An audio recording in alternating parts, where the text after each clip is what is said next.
So I did that test cut that you just saw, came out of here, and I have a big piece of this plywood outside that I haven't cut down yet. So to maximize this piece, from what I can see, if I rotate my image around just a little bit to where this guy goes like right here. So if I kind of do a little reference of where that thing will be, and then actually I can probably go just a tad bit more, maybe like right here. We'll kind of trace roughly where the footprint that's going to be.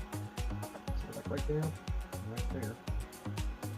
Okay, so it's going to take up that spot over there. And I'm trying to see that just in case if I need to cut out one more, I can. So let's go ahead and do this one right here like that.